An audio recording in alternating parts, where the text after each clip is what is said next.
The hell does he have me doing? Is this the bad boy he's talking about?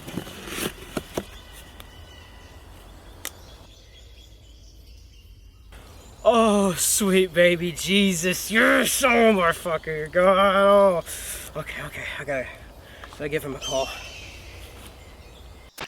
Did you see it? Yes! Oh, this game is the shit! Oh my God, I'm eating like a king tonight. Well, I'm glad you're happy with this one. Consider this as an apology for leaving those filthy animatronics in your house. I mean, it worked out in the end anyways, but thanks a lot, man. I'm gonna get to it. Splendid. I wish you good fortune. Ciao. Let me ask you guys something. What do you get when you cross a mentally ill conspiracy basket case who has a hard-on for Western movies and make him a game developer? You get Metal Gear Solid. The series was initially created by a man named Hideo Kojima, and he is one of the most interesting developers I've seen in my life. Metal Gear Solid is honestly one of my favorite franchises of all time. And I mean, it's like in my top 4 favorite game franchises. Zelda, Kingdom Hearts, Sonic, and Metal Gear. I know, it's quite the variety. Anyways, no franchise has ever taken me through a wild ride like this series, mostly due to its story and overall narrative. The series began in the Byte of 87 on Japanese computer called the MSX2, going by the name of Metal Gear. Yeah, I guess it took them the third game for it to get really solid, huh? This series pretty much broke the new grounds for action games back in the day. You see, you had your Contras and all kinds of, run and gun games and, like airplane shooter type games on the, old consoles. But this game introduces a concept called stealth. And this essentially created a whole new genre of stealth games. This series easily became a cult classic and spawned some of the greatest pieces of cinematic gaming masterpieces. So after hearing that one of my favorite games was getting a remake, I won't lie, I may have busted in my pants and weeped with happiness. Then I thought, it's been a while since I've actually played this game. So here we go. Also, I am playing the PS3 HD collection due to it just being a better version of playing the game. I know that there's like the Master Collection on PS5, but like, I don't feel like spending $60 on something I already own pretty much, and it's literally just a port. That's pretty much it. Ah, hello, Matthew. Did you make it home? Yeah, is there something wrong? Oh, well, there is some trouble, unfortunately. You see, there is something in that package I forgot to mention. Secret files are stored in the game. Secret files? Is this something to be worried about? Well, yes. You see, in the contents of that specific game, there are some documents that, well, some people would like to get a hold of. They are enemies of mine, and it appears that you may likely be in danger. God damn it, Francis. The one time you give me something I love.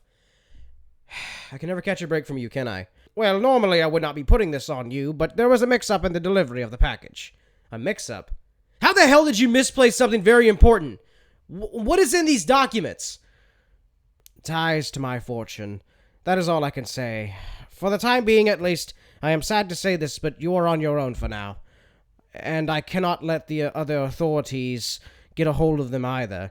But do not fret. I am sending an agent of mine to acquire it from you. You should be in no danger afterwards. Might I suggest you take some lessons from the game of espionage and use them? I mean, maybe, but this is just a video game.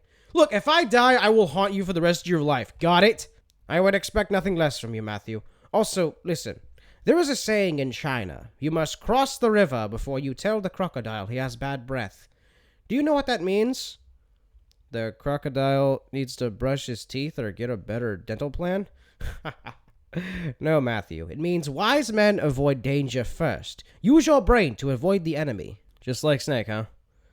Alrighty, good to know then. I'll try to get this review done ASAP, but I'm serious about haunting you. Very well then. Ciao! So what's to say about the gameplay of the game? Think of it as a cross between James Bond and Rambo. So the general gameplay is essentially sneaking around from one point to another while avoiding enemies and surviving off the land, using the environment around you to your advantage, blending in, and using different means of taking enemies out, such as tranquilizing them, killing them softly, choking them out. You got lethal weapons and non-lethal weapons. The game gives you tools to go about the mission in any way you want, and it makes the replayability factor strong as hell. Not to mention the multiple ways of taking down bosses. Again, tranquilizing them, using non-lethal force, or taking on a hands-on approach. Or you could just buckshot them down too. I found myself picking and choosing which bosses to kill and not kill, and it felt very free. For such a linear game with a set of rules to go by, it feels strangely liberating to approach a scenario any way you want. I mean, it's a stealth game, but there are little moments in this game where stealth is actually a mandatory thing you need to do. You could just run and gun, kill people left and right, and just move on with your day, because you're not exactly locked to like sneaking around or being, like off your alert meter, because if you get caught, the little exclamation mark goes, and then all of a sudden you got Russian soldiers trying to chase you.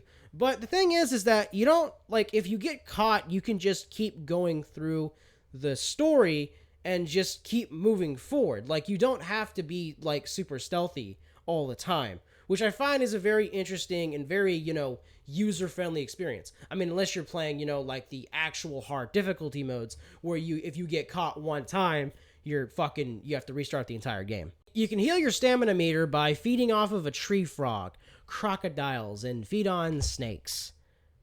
Great. I gotta say, the jungle really does feel like a jungle. The lack of music and using the sounds of animals in the environment as ambience, it really sells the vibe of this location. Makes you really feel like you're in the jungle. Not to mention, just like the whole environments just look fantastic, especially for the time this game came out. Oh yeah, you can also perform surgery on yourself and literally just like bandage your wounds and, like fix all your vital organs and shit. So the overall narrative of the game is quite something. You can take control of this man named Naked Snake, who is essentially the daddy of his clone, Solid Snake, and he also had like 3 other clones, and that's a whole nother thing, part of the whole rest of the fucking franchise, but whatever. Like the whole theme of the series is I guess they want to be him, but they'll never be him. Anyways, this is the Cold War during the time of the Russians and Americans not very fond of each other. So, like, you're pretty much infiltrating a Russian base and rescuing this scientist named Sokolov, who is being held by the Russians to build a prototype for their first, like, Metal Gear, pretty much, called the Shagohod. And there's another militia of Russian military called GRU that are trying to use Sokolov as well to build them a Metal Gear. Snake has to navigate through all this whole shenanigans and come home before dinner. Got all that? Yeah, it's better explained through gameplay. I swear to God. Okay, I want to preface something about the story. I'm pretty much going to be summarizing the events of the game because I would spend probably about, I don't know, maybe 2 hours actually explaining the lore of this series and the overall, like, grand scheme, because one game isn't really just like its own thing. They're all connected to each other in some way. Needless to say, there's a lot going on in the story, but that's typical for Metal Gear games. So Snake goes through the jungle where he has no equipment or any real support from the US. The man is practically on his own at this point, and if he gets caught or, captured or anything, he is fucked, because the US is not supposed to be here. Yay. Anyways, so when you get to Sokolov, you get introduced to some wonderful characters, such as Kitty Cat Gat, Revolver Ocelot, who's also voiced by Spider-Man. You manhandle him, and then he falls in love with you and feels the need to impress you every time he sees you in-game.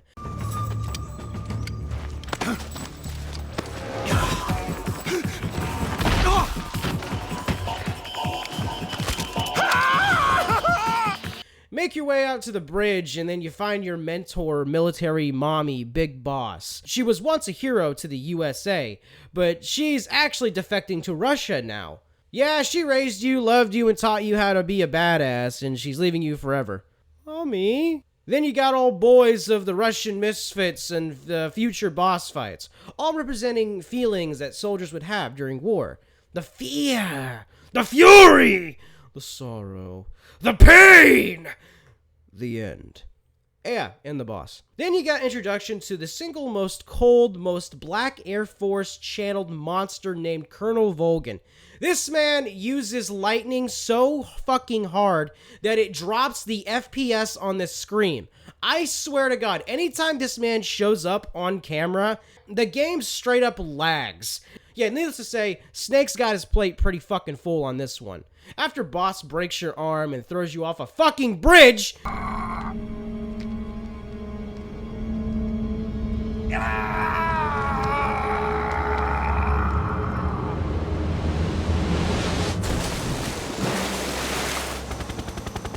The new blood has been rejected. They take Sokolov, and then the real game begins. Shit. They're here. Alright. Got it. Time to suit up. Okay. Remember the basics of CQC. Remember the basics of CQC. What do you mean MatPat practically wrote the Five Nights at Freddy's series? The creator is literally Scott Cawthon. I mean, look at the facts. Scott pretty much looked at MatPat's theories, and then Scott pretty much confirmed of what MatPat said is true. Okay, true. But what about the movies and the damn books? Nobody read the fucking books! Like, seriously, the stories cause more problems and more plot holes for the overall narrative. Honestly, they should have just ended at 3! Absolutely, FNAF 4 completely destroyed the series. I would personally say it had to be with sister location. That fucking Silver Eyes book completely turned the entire series sci-fi. Personally, I really liked the sci-fi aspect. It made the franchise more interesting and it explained the quirkiness of the animatronics. Here is a problem with that though. Explaining everything loses its supernatural spooky aspect. The unexplained mysteries is what made the series so special. What the hell are they even doing? Well, I guess I have more time to do the review. Let's go.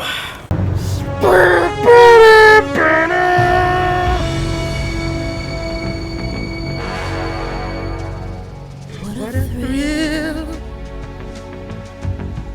With darkness and silence through the night, I'm still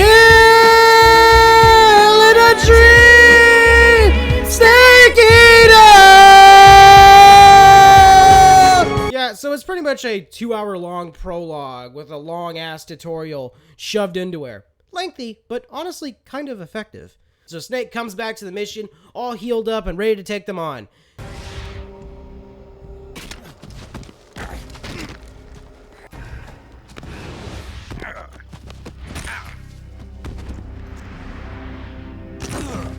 Yeah, I guess not. Once you escape from the Russian guards, you meet this bad bitch named Eva. You have to stare at her tits, and this is totally not optional, not a funny joke the game devs made, and this is a serious scene where it develops the hormones, feelings, that the characters have for each other's tits.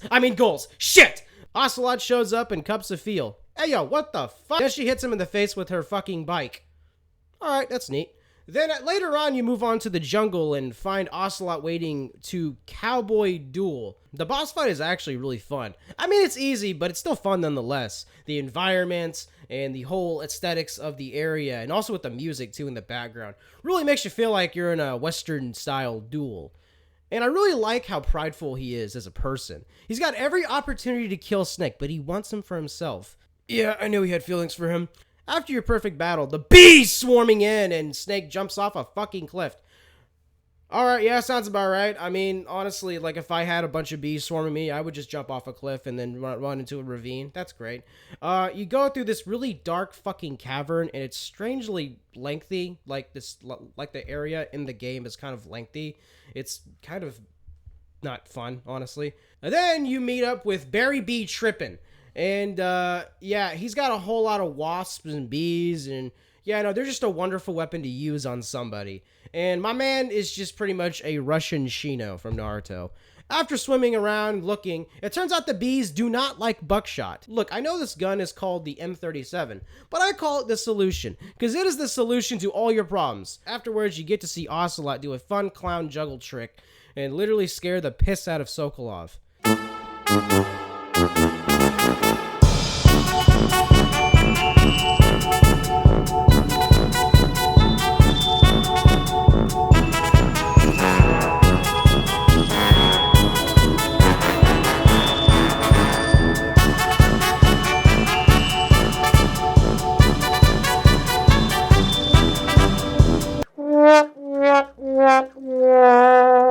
Then you see Vulcan commit all kinds of different sexual and physical assaults. Very shocking to see, metaphorically speaking and very literally. You move on to this lab where you meet the scientist named Granin. He essentially tells you about how much he hates his life and he's drinking himself to death because he's a lead scientist that I guess was forced to make the Shagohod. And he tells you more about this thing called the Philosopher's Legacy.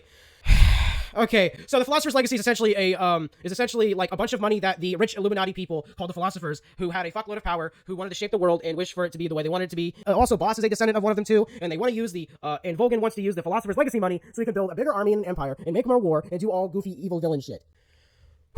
Okay, anyways, so you leave him just drink himself to death and you fend off against Froggy McFroggerton. He likes to hop around the trees and do some camouflage. Just use old solution when he's down, or I guess you could just use some kind of stun grenades or some shit. I don't know. Right after you fight Froggy McFroggerton, you gotta fight this dude named The End.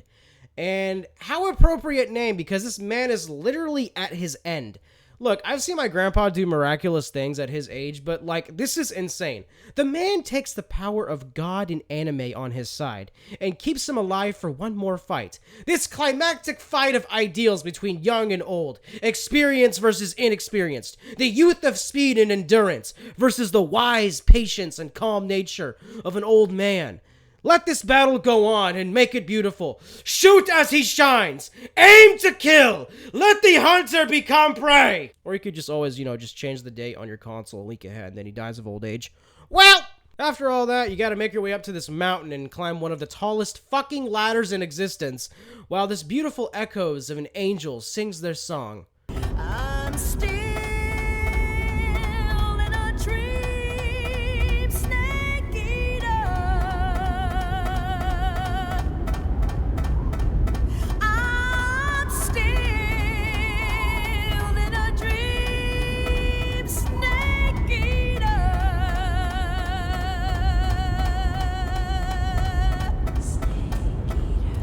Truly a masterfully crafted scene. Once you reach to the top of the mountain, Snake and Eva have lots of sexual frustration and move on to the actual base where Sokolov and the Shagohod are located. Snake finds himself in a weird room where he finds this pyrocynical maniac named the Fury, with his big-ass flamethrower and rocket boosters. Night vision goggles and the beauty of the dragging these nuts across your face comes in handy. And, just scope his ass out and he's pretty much down. Or you could just use buckshot. Then you make your way to the actual base itself. Snake needs to disguise himself as a commander so he can better infiltrate. But he needs to take Vulcan's boyfriend's clothes, I guess. And I guess you take his face mask? I don't understand. You pull Ivan down to the closet from whence he came from. You disguise yourself as a thick femboy to save Sokolov. But Vulcan comes in at the worst possible time and sees his supple little femboy.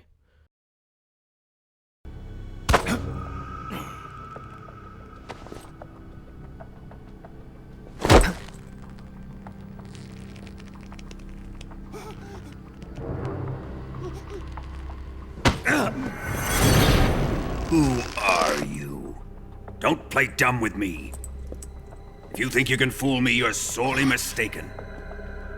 I know the Major better than anyone else. Hey, yo, okay, we really need to discuss the workplace harassment, alright? First of all, he was fondling his mistress and electrocuting her. Then she gets fondled by Ocelot. And then now he's fondling Snake's balls, who is essentially supposed to be Ivan getting his cock grabbed by the highest rank officer in this force. Shit, I would hate to see Vulcan in a regular office space, getting fired day one for copping a feel on the janitor or secretary.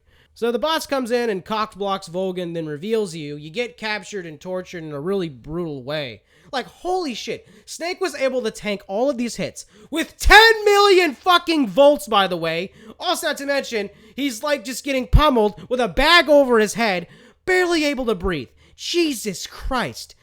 Anyways, so Ocelot decides to fuck with Vulcan's mistress because he thinks that she's a spy. She actually is. Anyways, so Snake kicks the gun that she's about to use, and then the bullet hits him in the eye. Jesus fucking Christ. My man lost an eye, some oxygen from the bag over his head, and some shattered ribs. Good God. You pop a perk, and then he makes you die.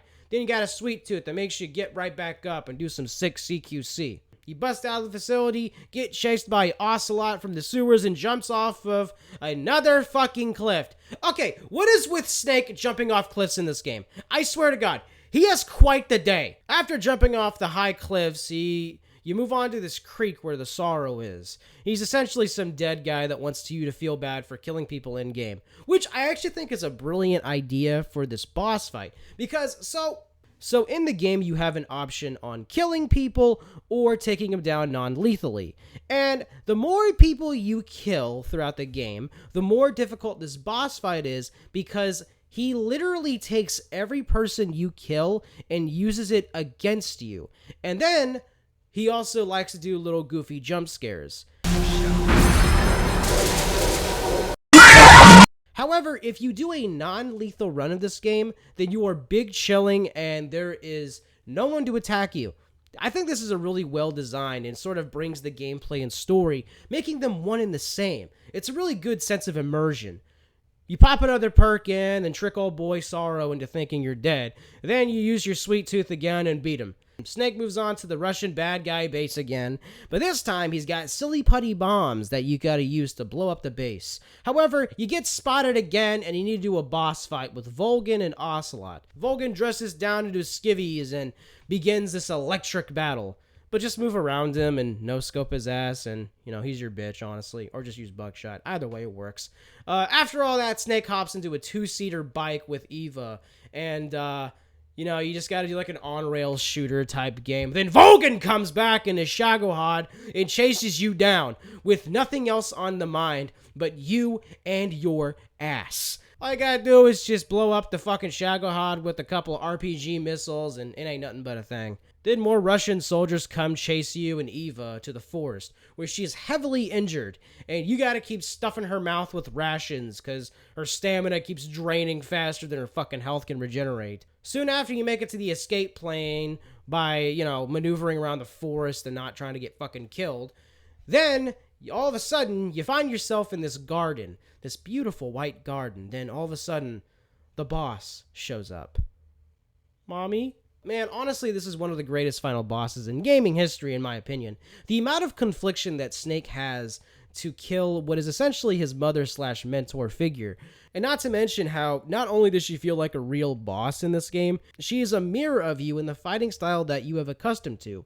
Her white uniform matches well with the garden, allowing her to have great camouflage, just like how the player does with the environments. The weight of the fight feels so heavy with emotion, and the fucking theme song plays in the background as well.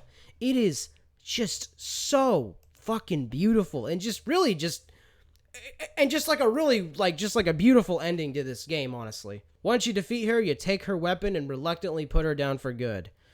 Oh, that's just really sad. That's just really sad, because it's just really like that's like his mommy and everything, right? She like took care of him and raised him and did all these really nice things for him, taught him to be a badass and everything. It's just really sad. I'm fucking weeping right now.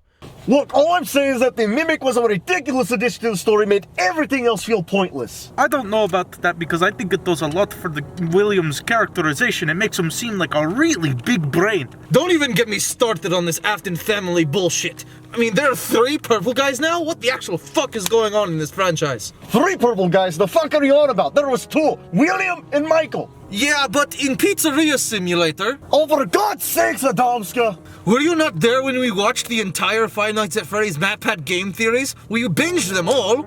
Duh, I was there. After we kill this American dog, we are going back and watching those videos, because clearly you don't remember shit about them. You do realize that there are like so many videos and they get like so long later on, right? Yeah, honestly, Scott is just grabbing straws at this point. He's so desperate to keep this bullshit mystery going. Alright, are you boys ready? Grab your masks. Alright, our code names are Freddy, Foxy, Bonnie, and Chica. Got it? Wait, why do you get to be Freddy? What if I want to be Freddy? I'm Freddy because I'm the one leading the crew. If you want to be Freddy, you should have fucking grabbed it before me. Hey, Dumpska, can I swap masks with you? I want to be Foxy. No, we are not swapping masks, because if we start swapping, we're never gonna stop, and it's just going to get confusing. Guys, I didn't bring a real gun. I left it at home. Are you fucking kidding me? We are literally strong-arming this man and you came unprepared? Look, I got up late. I was streaming Spider-Man 2. Jesus Christ! Fine, you can have my pistol. Now, before we go in and fuck this dude up, let's listen to our anthem.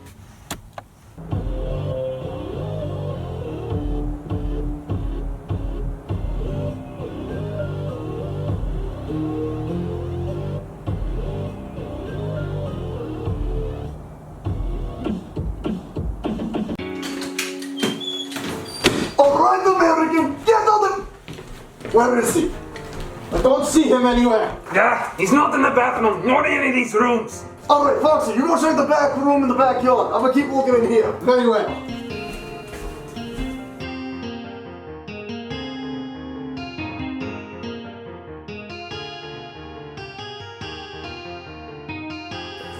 You chose the wrong house, motherfucker.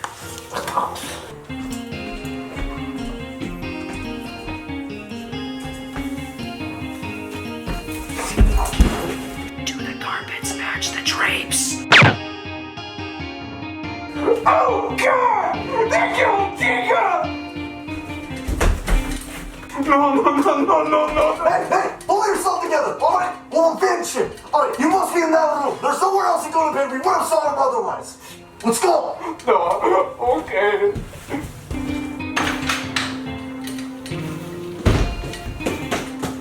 Good God! He killed Foxy as well! Okay, clearly we're dealing with some kind of rebel here. If we check the entire house, he can't be anyone else. He has to be outside. I'm gonna go check.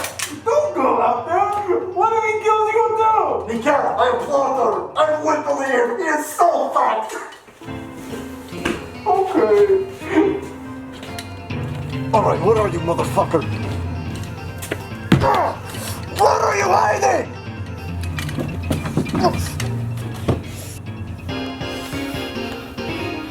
You like a phantom rebel? Kept you waiting, huh? There.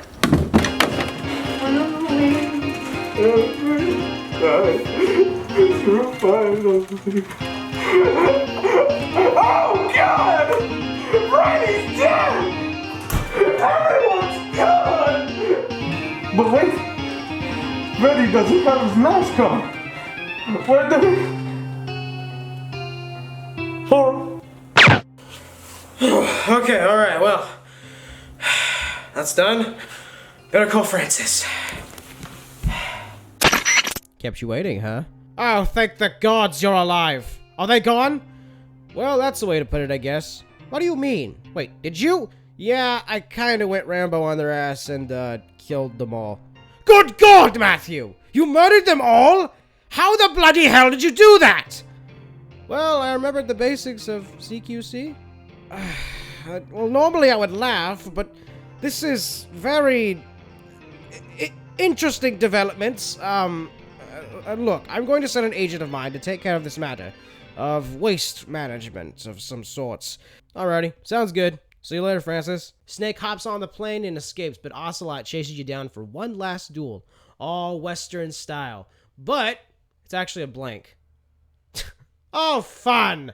Thanks a lot, buddy. Snake and Eva escape through their peril and do the hanky-panky. And then she reveals that she was secretly an agent for the Chinese government because the wanted to steal the philosopher's legacy, because I guess there were Chinese philosophers that wanted to build the weapons or some shit. And apparently Big Boss wasn't actually evil, since she needed to act like a bad guy. And if she didn't, Russia was gonna have some more problems with America, because Volgan was an asshole and decided to take an American plane in a Russian country and blow up a Russian facility, blaming the Americans, and then Big Boss had to fucking pay for it. So then Big Boss had to play the big bad guy because there was no other options, I guess. And so essentially, Snake had to go fight Big Boss and kill her. You know what, dude? This story was quite the ride, and honestly, if you just play the game, it will make more sense. Words cannot describe the amount of craziness that happens in this game, especially with the amount of plot twist and, you know, new discoveries that happen frequently. And it's just, again, Hideo Kojima is a great game developer, and, you know, he's a semi-decent writer, but it's just... Anyways, so one of the things I love about this story and just general gameplay is the level of immersion to keep the player enthralled in the game by mixing the actual gameplay within the overall narrative of the story.